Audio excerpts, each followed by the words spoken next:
anything big that would happen, I would always take a moment and I'd just remind myself, all right, I was evicted when I was 14.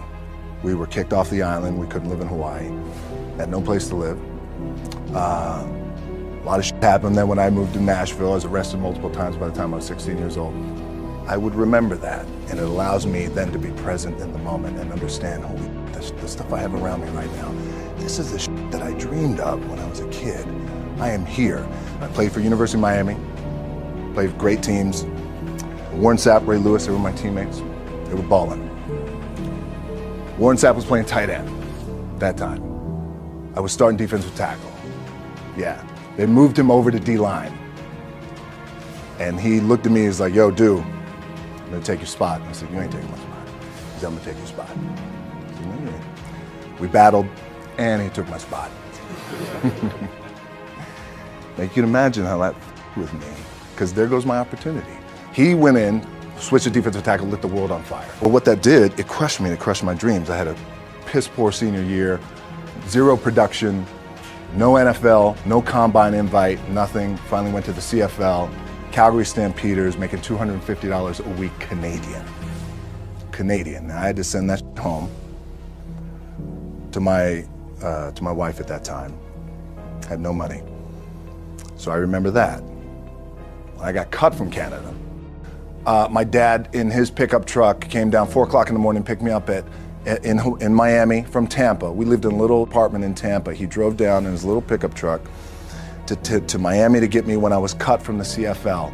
And I thought, well, I leave home like you guys left home. I'm ready to tackle the world, to get after it, achieve my dreams and goals. Crushed by 22, 23 years old. Now I got to move back in with my mom and dad. I played on great teams, though. Wait a second, this is not supposed to be my future. I'm supposed to be in the NFL right now. I'm supposed to be making a lot of coin and buying my parents, buying me, taking care of my wife, but it never happened. So I pulled out my wallet. I thought, well, let me see how much money I have. I opened it up. I had a 5, a 1, and change. Well, at least I rounded up to $7. But I thought, God, ain't this a bitch? I got $7 in my pocket. Where the f do I go now? What do I do? I can't go back to CFL. The point comes where you hear that voice, big run's over. You're done, right? So I heard that voice. So as Coach was saying, man, I hold on to that. I'm telling you, my back is up against this mother. We laugh, we joke, we have a good time, but my back is still up against this mother. I do not forget it. What this also helps me do, and again, it works for me, is at some point, you gotta be tired of not being number one. You have to be, and you gotta play angry, and I play angry. Now, I'm cool and calm with my approach, and when I step out on my field, which is a set, or, you know, like, there's some, and you're always gonna have haters, and haters are like, well, God damn, man, how many movies are you gonna make, or how much shit are you gonna do? Like, you do a lot of shit. I say, yes, it's my ambition. Of course, why not? I could do it. Yeah, I love what I do. And not only that, but in what world do we not work every day? My back is up against this thing, you know, and I started to play angry, by the way, and I still play angry. My last match, Brock Lesnar, transitioned, and I realized if I had to be great at something, I wanted to be great in this world of Hollywood and movie making and producing and entertainment, I had to commit. And like you guys have to commit. Obviously, you commit to something, commit to the goal. So I quietly retired. 2 years later, I thought, what did I do with my career? Because my movies were not doing well. I was written off. It was around 2006, 2007. I was like, I left, I pulled a Jim Brown. I left when I was on top, like number one in the wrestling business, and I left. It was a ballsy, gutsy, some call it stupid move. But I had to commit and I had to follow what was in my gut. What helps me is to keep the hard times in the front of my mind, because it allows me to go into these big moments that I've worked my ass off and you guys have worked your ass off. It allows me to go into these big moments with a different perspective. What it also does for me, and again, this is what works for me. Like, my back is up against this mother. Every day, it's against this wall. But it's up against this mother, because it's what I believe in. And when my back is against this mother, then there's nowhere to go. But that way, that's it. Doesn't mean you don't smile. Doesn't mean you don't laugh and joke, right? You're happy. I'm happy. I'm a happy guy. But when it comes to business and when it comes to executing, it's up against this. And I got to go that way. And I don't give a who is in front of me. They're not going to stop me.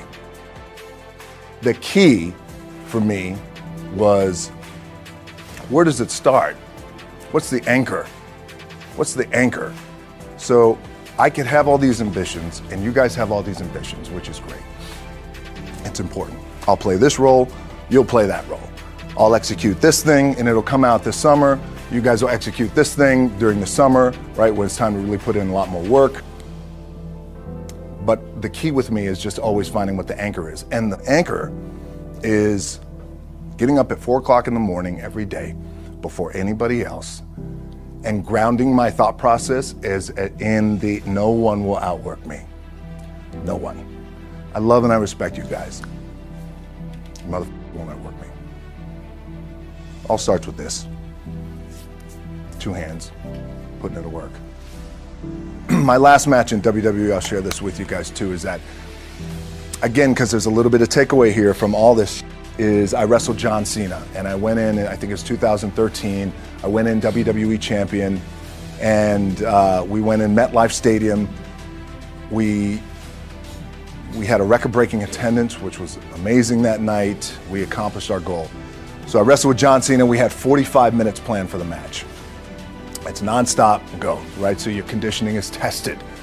And at that time, I wasn't full-time in WWE. I was just doing these spot matches where I was still shooting G.I. Joe, I think, or Pain and Gain at that time.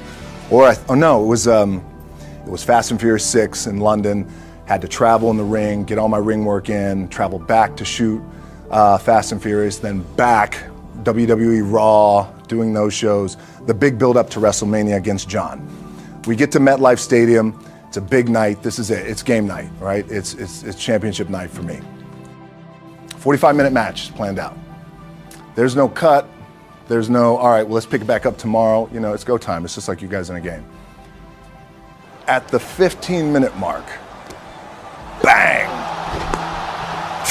I feel something pop. I'm like, boom! What the I'm laying there, and both of us are out.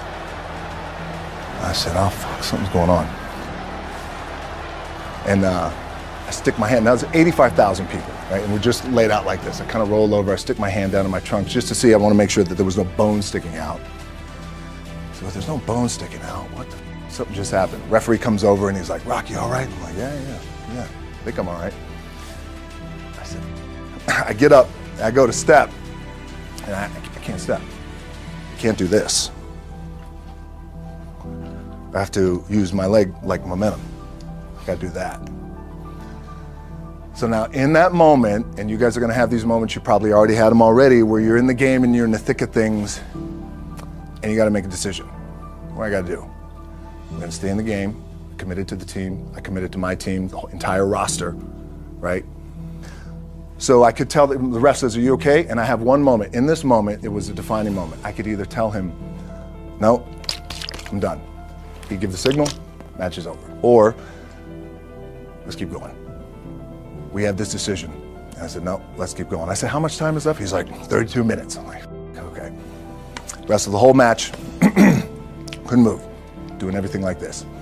I'm getting scared because I'm thinking, man, well, what happens if I pinch something or something like, you know, I don't know, your mind starts fucking with you in the moment. There's 85,000 people, your adrenaline's rushing. Thinking, man, what happens if I'm gonna lose my leg or some shit like this, if I've just done something to my artery? Final move of the match is his big finishing move. And I remember I'm getting up and I'm turning like this because I have to fall into him. He's gonna hit me with his big finisher. I remember turning into John and he says, and I remember thinking to myself, God, please don't let this be too bad. Just take care of me. Take care of me. Bang! I feel boom! Now I don't know what the just happened. Now luckily the match is over. He pins me, 1, 2, 3.